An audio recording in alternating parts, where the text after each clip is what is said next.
और सीधे आपको ले चलते हैं यूपी के मुख्यमंत्री योगी आदित्यनाथ सरकार के 100 दिन पूरे होने पर रिपोर्ट कार्ड पेश कर रहे हैं मीडिया समूह। उत्तर प्रदेश विधानमंडल का उच्च सदन कांग्रेस विहीन भी हो गया है। कांग्रेस मुक्त उच्च सदन उत्तर प्रदेश के अंदर हुआ है। विधान परिषद के स्थानीय प्राधिकारी चुनाव के साथ प्रदेश के अंदर दो महत्वपूर्ण लोकसभा के उपचुनाव भी संपन्न हुए हैं। एक पूर्वी उत्तर प्रदेश में आजमगढ़ में और एक पश्चिमी उत्तर प्रदेश के रामपुर में। दोनों सीटें 2019 के लोकसभा चुनाव में समाजवादी पार्टी ने जीती थी।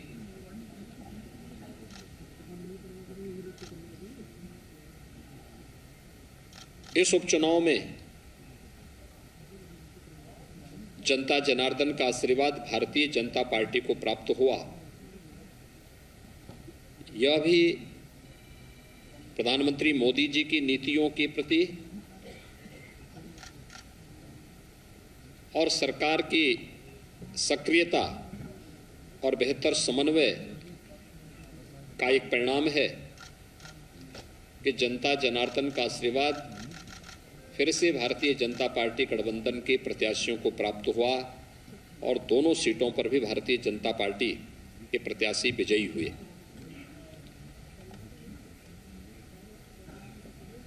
पच्चीस मार्च 2022 को हमारी सरकार ने प्रदेश के अंदर शपथ ग्रहण किया।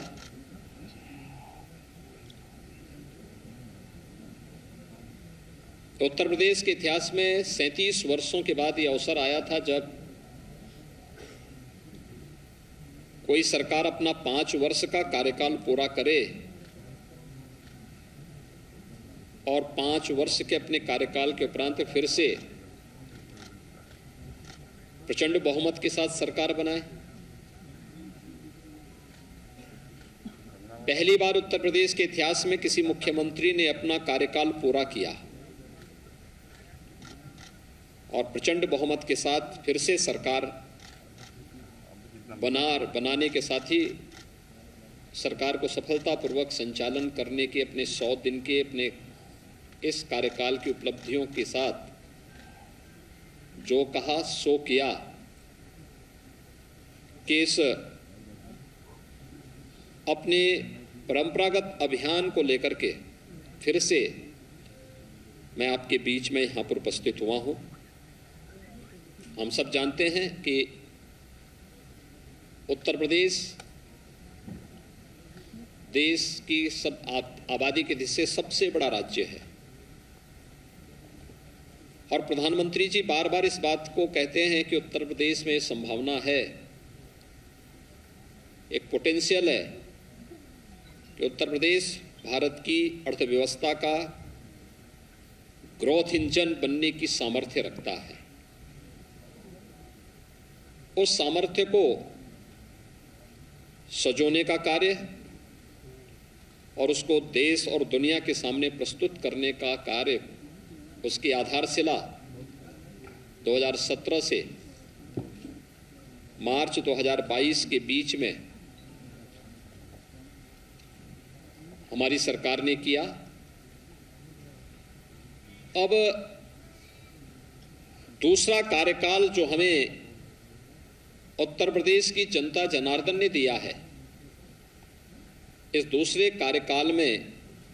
एक नई उड़ान के साथ हम सब अपनी यात्रा को आगे बढ़ा रहे हैं। आदरणीय प्रधानमंत्री जी ने देश के लिए जो लक्ष्य निर्धारित किया है कि भारत की अर्थव्यवस्था $5 ट्रिलियन की होगी, तो स्वाभाविक रूप से उत्तर प्रदेश की भूमिका इसमें महत्वपूर्ण हो जाती है और उत्तर प्रदेश ने आते ही हमारे मंत्रिमंडल ने सबसे पहला कार्य वे 10 सेक्टर चुने जिन पर हम व्यवस्थित कार्य योजना बना करके उत्तर प्रदेश की अर्थव्यवस्था के उस प्रेजेंटेशन को $1 ट्रिलियन तक पहुंचाने की इस कार्य योजना को हम आगे बढ़ा सकें। ये पहली बार हुआ है कि 10 सेक्टर के प्रेजेंटेशन में सभी हमारे सहयोगी मंत्रीगण मौजूद थे। उनके मार्गदर्शन में उनके विभागों ने उसका प्रेजेंटेशन स्वयं बनाया, उसका अध्ययन किया, फिर उसका मंत्रिमंडल के सामने प्रस्तुतिकरण हुआ, उस पर चर्चा हुई और फिर उसकी ठोस कार्य योजना बना करके हर एक सेक्टर के लिए एक सीनियर अधिकारी को जिम्मेदारी देकर के उस सेक्टर की उन संभावनाओं को जो उत्तर प्रदेश को आगामी 5 वर्ष के अंदर $1 ट्रिलियन की इकोनॉमी के समकक्ष पहुंचाने में योगदान दे सकेगा, वह कार्यक्रम भी हम लोगों ने सफलतापूर्वक प्रदेश के अंदर आगे बढ़ाया। मुझे प्रसन्नता है कि सरकार जनता के द्वार इस कार्यक्रम को मेरे सहयोगी मंत्रिमंडल के मेरे सभी सहयोगी मंत्रियों ने 18 समूहों के साथ जोड़ करके अलग अलग समूह मंत्री समूह को 18 मंत्री समूह ने 18 कमिश्नरी को केंद्र में रख करके 72 घंटे के लिए एक कमिश्नरी में कैंप किया। जनपद स्तर पर गए, गांव में गए, नगर में गए, अलग अलग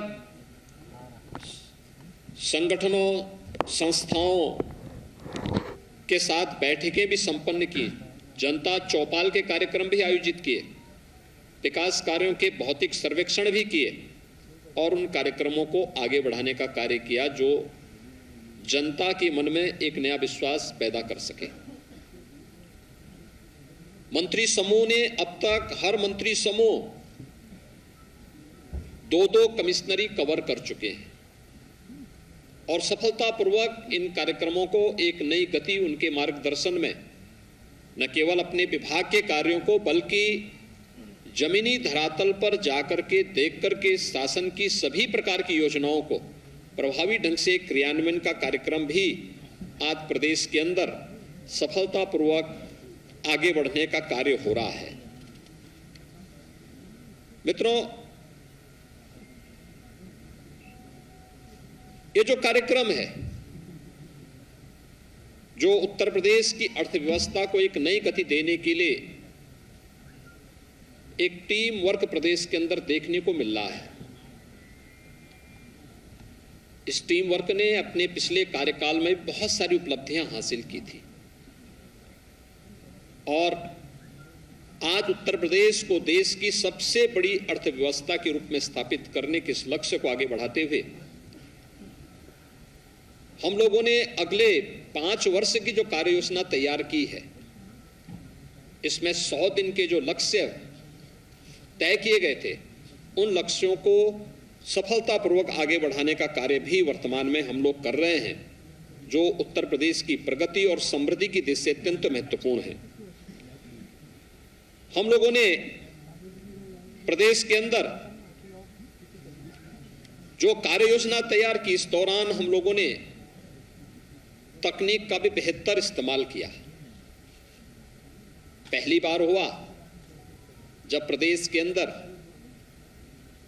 पेंशन प्राप्त करने वाले सरकारी कर्मचारियों के लिए ई पेंशन की सुविधा लागू हुई। अब किसी रिटायर्ड कर्मचारी को अपने पेंशन के लिए भटकना नहीं पड़ेगा। देश का पहला राज्य है उत्तर प्रदेश जिसने इस कार्यक्रम को इन 100 दिनों के अंदर संपन्न करके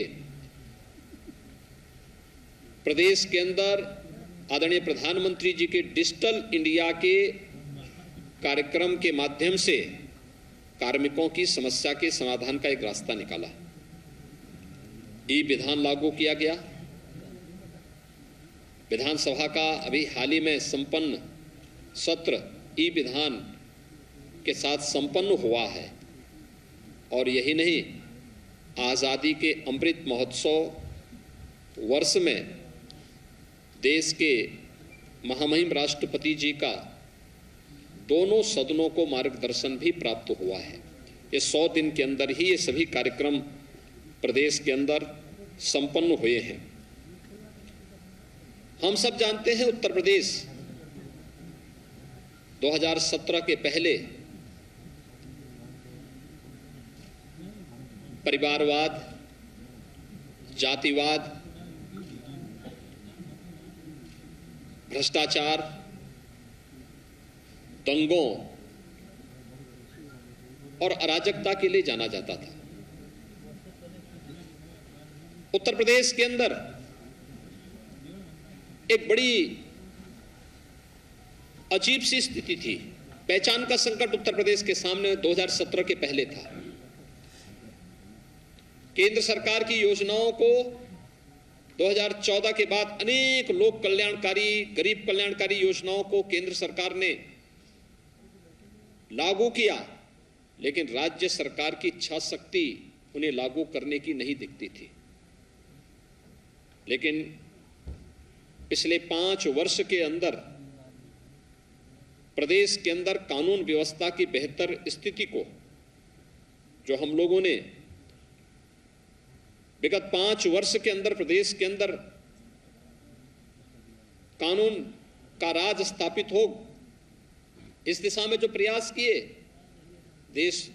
के अंदर उसका एक विश्वास के रूप में बदला। उत्तर प्रदेश के परसेप्शन के बारे में आम जनमानस के मन में एक विश्वास पैदा हुआ। उत्तर प्रदेश के बारे में लोगों की धारणाएं बदली और उसका परिणाम था कि यहां पे निवेश की अनेक संभावनाओं ने आगे बढ़ करके प्रदेश के विकास को एक नई ऊंचाइयां देना भी प्रारंभ किया। निवेश की इन संभावनाओं ने प्रदेश में रोजगार के सृजन की संभावनाओं को भी आगे बढ़ाया। अपराध और अपराधियों के प्रति जीरो टॉलरेंस की सरकार की नीति प्रभावी ढंग से प्रदेश के अंदर क्रियान्वित हुई और इन 100 दिनों में भी प्रदेश के अंदर हमारी सरकार ने 844 करोड़ रुपए की माफियाओं की और पेशेवर अपराधियों की संपत्ति को जब्त करके